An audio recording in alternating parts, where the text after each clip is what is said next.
Oh, thanks. Can I have all the girls here? Well, except for that ugly fat one over there. At the group date hosted by my classmate John, he acted very arrogantly.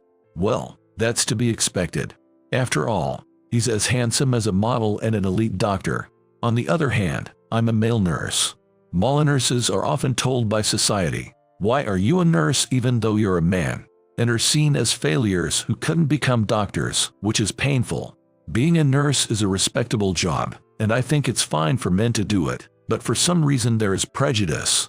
My name is Steve, a 30-year-old man. I usually work as a nurse in a psychiatric ward. In psychiatric wards, there are sometimes patients who become violent due to their symptoms, so there are many male nurses to calm them down. If they are women, they can be overpowered and injured, so men are valued. Psychiatric wards used to have a dark image, but that's not the case now. The day room is open and bright, and the patient rooms are clean. And when I see patients chatting happily, I feel glad thinking that their symptoms might be improving a bit. As for whether it's a life-threatening illness or not, well, there are cases where it is life-threatening, but it's not like something will happen immediately, and there isn't that much of a sense of doom. Everyone seems to think patients are scary, and society seems to discriminate, but in today's world, anyone could become depressed. My motivation for becoming a nurse was my mother. My mother was also a psychiatric nurse and had a very passionate belief in psychiatric care. She said she was happy when very sick patients gradually got better, were discharged, and occasionally came to the outpatient clinic with a smile. So I also wanted to become a nurse and support such people. When I was in high school, I worked hard studying to enter the nursing department. I was originally not very good at studying, and among the subjects, my grades in science were dismal, so I was trying to somehow cram biology and such into my head. But my grades wouldn't improve much. I don't know if it was inefficiency or lack of skill, but my test scores just wouldn't go up. The one who was watching from the side and laughing was my classmate John. He was very smart and got near perfect scores in both humanities and science subjects. John was told by the teachers that he could aim for a top university if he kept it up, and he bragged about it. And it seems John decided to apply to the School of Medicine. I was applying to the nursing school, but John, who knew that, made fun of me even more. "You're applying to nursing school? That's lame. A man wanting to be a nurse is so pathetic. Nursing is a woman's job. A male nurse is rock bottom and just a failure who couldn't become a doctor, so it's embarrassing. There's nothing wrong with a man becoming a nurse. There's no law saying men can't do it. Why are you saying that? 'Cause it really is lame. Even if a man becomes a nurse, no one will take him seriously, and he won't be able to get married in the future. Well, I'm gonna become an elite doctor and be even more popular with girls. Oh, I'm already super popular, so if I get any more popular it'll be a big problem. I'm just too handsome and popular as it is. I don't particularly want to become a nurse to be popular, and I don't care about that. And I wouldn't want a woman who judges based on occupation anyway. What are you talking tough for? You're not in the position to be picky. You're in the position to grovel to girls and beg them to date you. Geez, you just don't get it. I don't want to date someone so badly that I'd grovel. I'm gonna do my own thing." "Oh, okay. Well, do what you want. But let me tell you, even if you get into nursing school, never say you're going to medical school.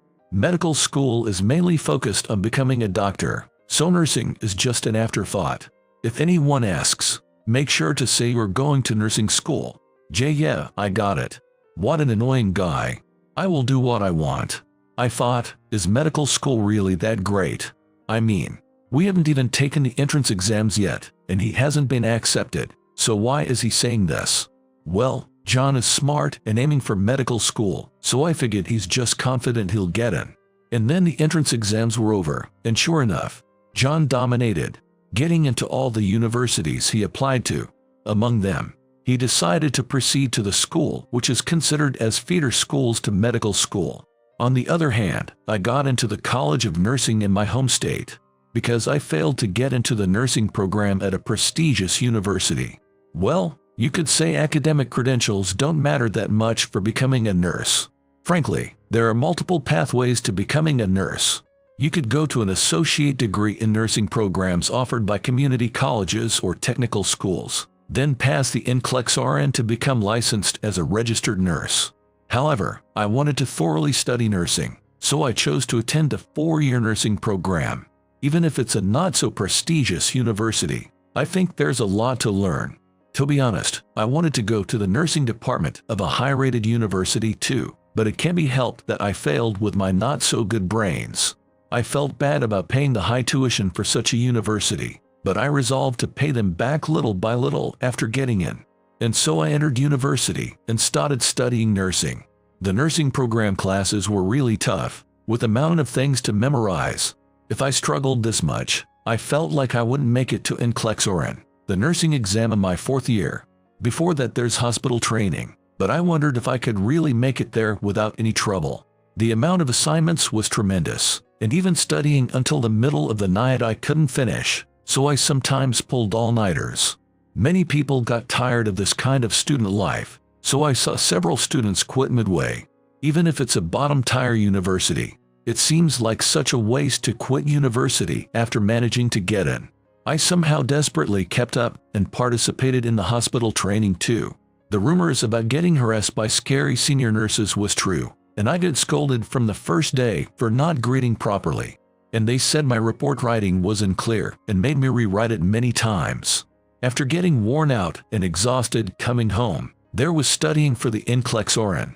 The passing rate exceeds 80% every year, so it seems easy, but that's because nursing students study desperately, not because the content is easy. In any case, memorization is key, and I, being bad at memorizing, was groaning at my desk. And on the day of the exam results announcement, I was nervous.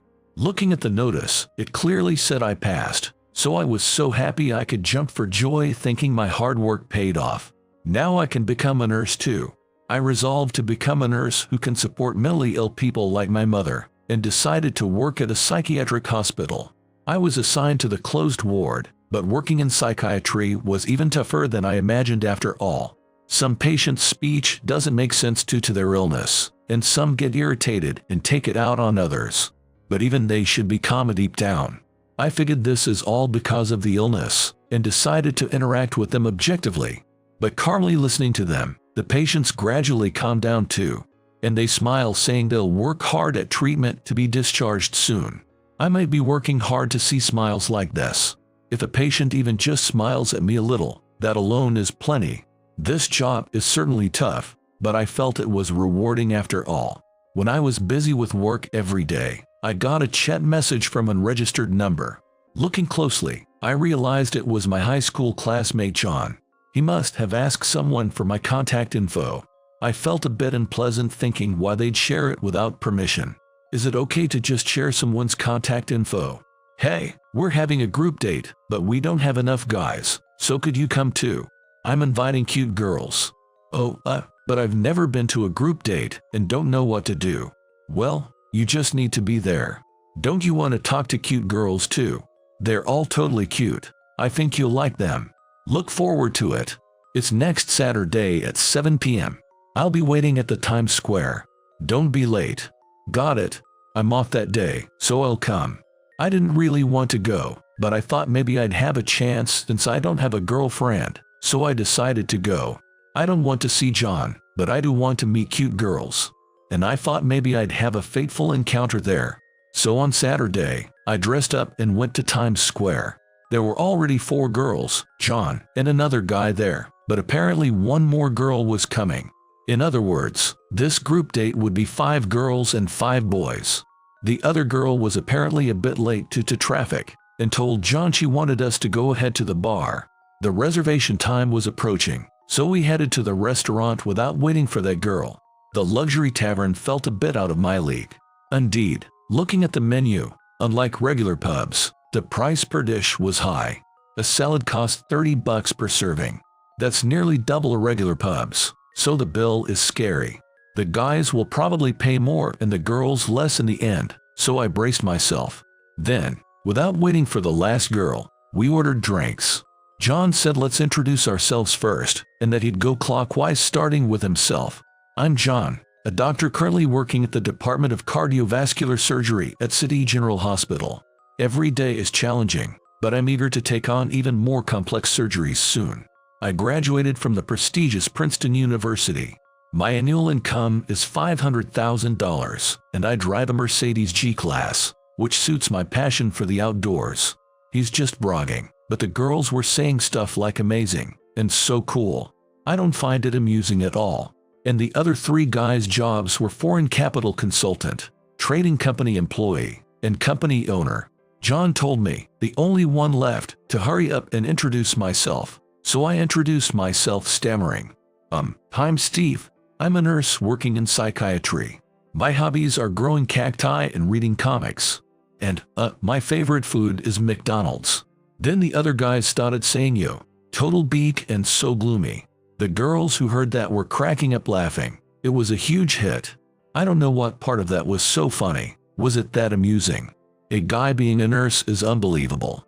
It's just cause you couldn't become a doctor. And growing cacti. Way too gloomy. Quit reading comics too at your age. It's embarrassing. And your favorite food is McDonald's. So plebeian. Us high-class men don't eat crap like that. Truly bottom tier. I bet your favorite McDonald's food is cheeseburger. Hilarious. John was clapping and laughing, and the prettiest girl there, Madison, burst out laughing. Then Madison said this to me. I came here cause I heard the guys here were high level, but there's one misfit loser here. Us girls are of a certain status too, so this is disappointing. Well, not like I'd pay attention to you anyway, so whatever. I know, right? Sorry for inviting this guy. To be honest, I only invited him to even out the numbers. Jeez, you're too honest, John. But well, whatever. Let's pair this guy with the last girl coming. As they were talking about that, one girl entered the restaurant. She was walking swaying side to side like a cow, to the point you could almost hear sound effects like thump thump. I'm late. I got caught up in a traffic jam. Sorry. Well, she's quite big. At a glance, her body mass index seems over 35. No, maybe 40. In any case, her weight seems around 180 to 200 pounds. And her face is quite ugly. Her face is buried in fat. Her eyes are like lines. And maybe because she ran here, she was sweating. Her bangs plastered to her forehead. Breathing heavily. Can I order a drink too? I'm so parched from running. Oh, sure. But is a glass enough? With that body, you'd need a barrel to be satisfied, right? Oh, the barrel is your body type. Ahaha, you've got a plump figure after all. Ahaha. Oh, stop. That's hilarious. How can you say something so mean? Poor thing. John and Madison said something really rude, so that girl looked crestfallen. There's no need to go that far. What did she even do? I don't particularly like this girl, but I thought treating her like this was the worst. And while that girl was drinking beer, John talked to me. Hey, I went out of my way to set up this group blind date for you, so be grateful. I'm holding this for you who doesn't usually talk to girls. Oh, thanks. Oh, can I have all the girls here? Well, except that ugly fatty. Alright, let's play truth or dare. Yay. Sounds fun. This is kinda exciting. Tee-hee. Oh, yeah. That fatty smiled at me and I thought it. Then we wrote numbers, separated by gender. I got 1, and that fatty got 4.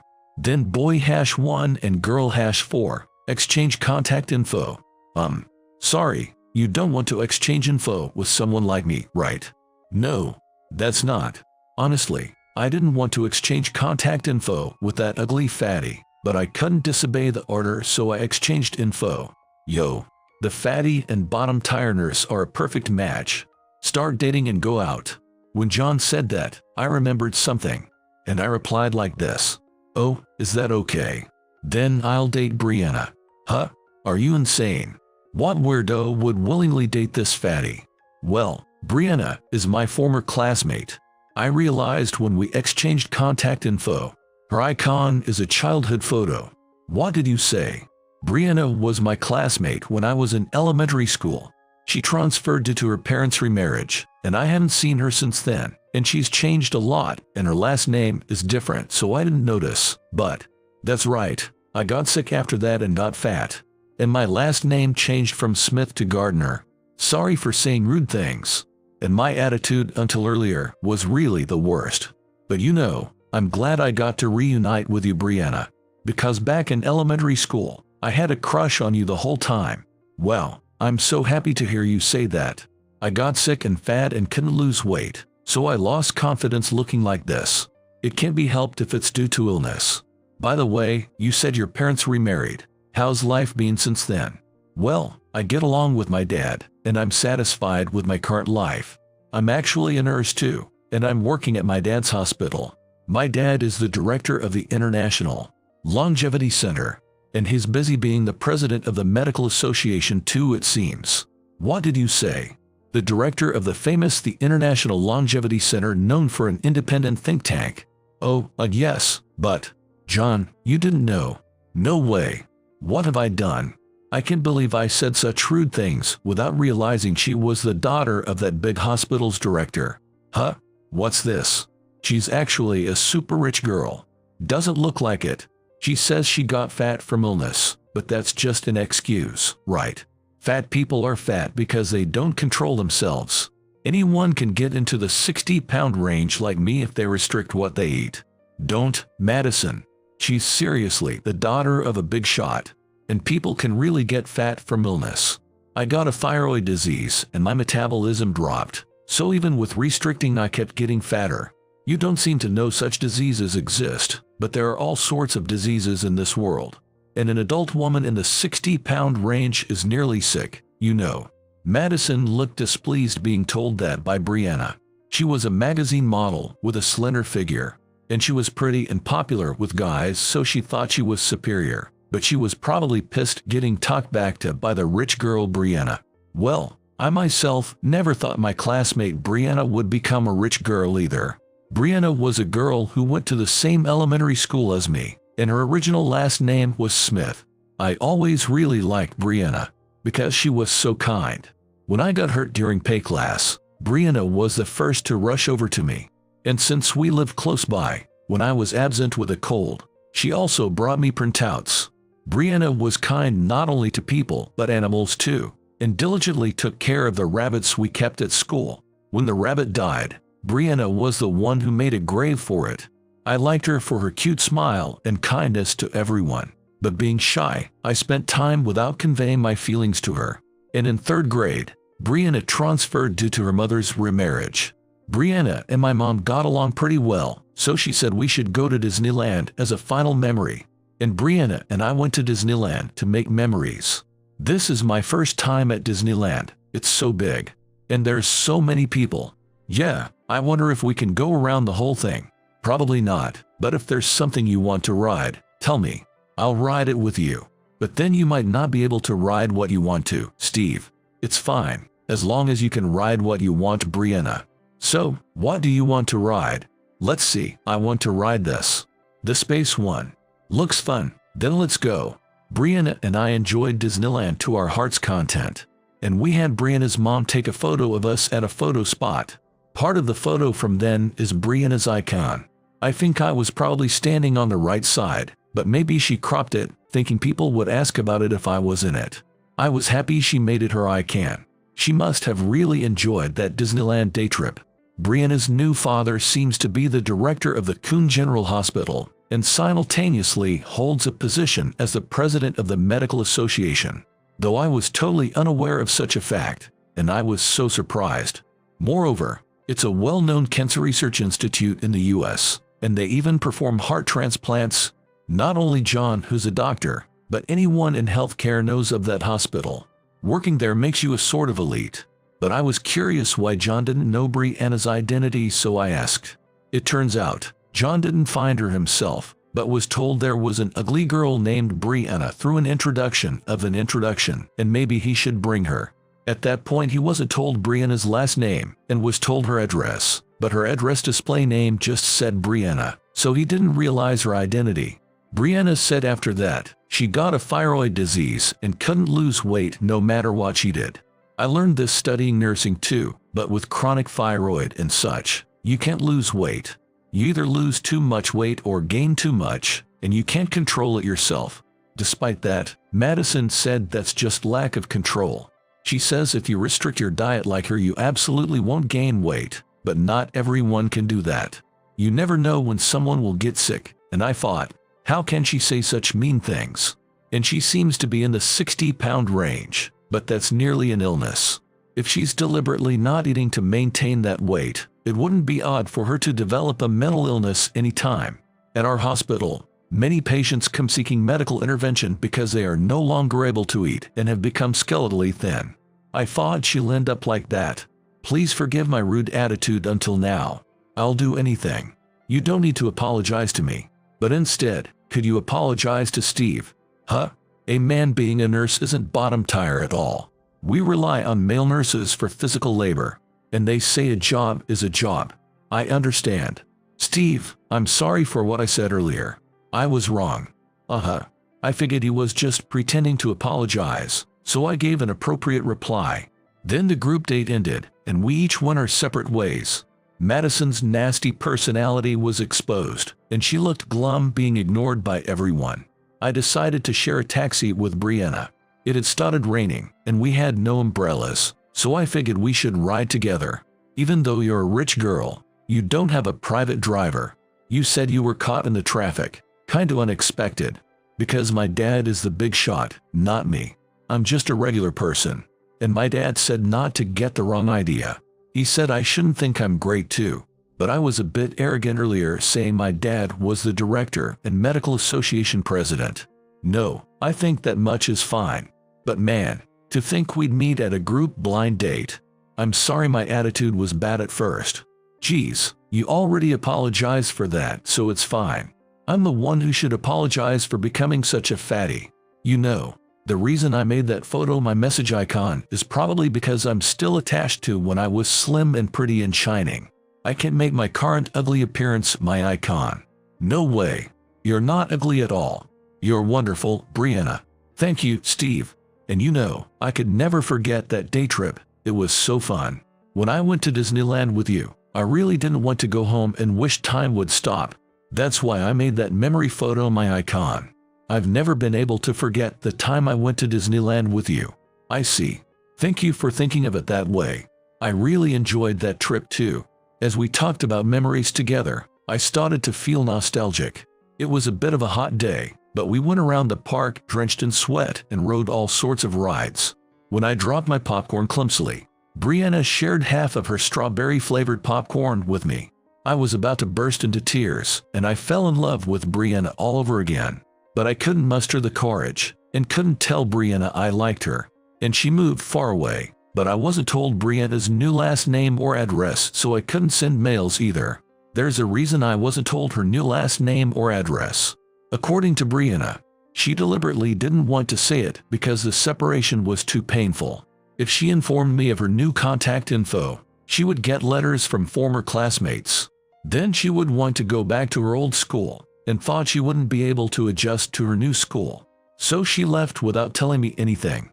My other classmates were informed of the fact that she transferred after she left, so I was better off at least being able to go on a day trip. But if I had known her contact info, I might have conveyed my feelings in a message. Even Chimey could have somehow poured out my feelings in a letter. In the taxi, I quietly confessed to Brianna. Her face turned bright red, and she was so adorable. Until earlier I thought she was an ugly fatty, but looking closely, she had traces of her old self and was so pretty. She gained weight, and her eyes are like lines, but she originally had distinct double eyelids. If treatment goes well, maybe she can return to how she was. But I thought even if Brianna's appearance changed, my love for her wouldn't change. Thinking of Brianna still makes my heart race even now, and if possible I want to tie the knot like this. Starting as friends, former classmates, is fine, but I thought I could have a good married life with Brianna. As expected, Brianna hadn't changed at all, and after arriving at her house first in the taxi, she gave me an umbrella. She also lent me a towel. I live in an apartment, and I'd get a bit wet before climbing the stairs, so I accepted it gratefully. You don't need to return this. What? But I can't. This umbrella looks expensive. It's fine. I have a lot of umbrellas. I'm always losing them and buying new ones part way, 'cause I'm a klutz. But I'll come return it next time. Thanks for the towel too. And I returned to my apartment by taxi. It was pouring then, so having an umbrella when I got out really helped. She's truly a kind and considerate person. And as soon as I got inside, I sent Brianna a thank you message. Brianna said she wanted to see me again, so I thought we should have a meal together somewhere. So on my next day off, I went to eat with Brianna. Maybe because she was worried about gaining more weight, she ordered low-calorie menu items, but I told her I don't care about her body type, so she should eat what she likes. But Brianna said to restrict calories to get results from treatment. Then perhaps due to the success of her treatment, Brianna lost weight despite her illness. She seems to decide her own menu and make lunch every day and work out at home and became slim beyond recognition. The curvy parts are curvy and the tight parts are tight, the ideal body. She became so slim and curvy that people passing by hit on her apparently.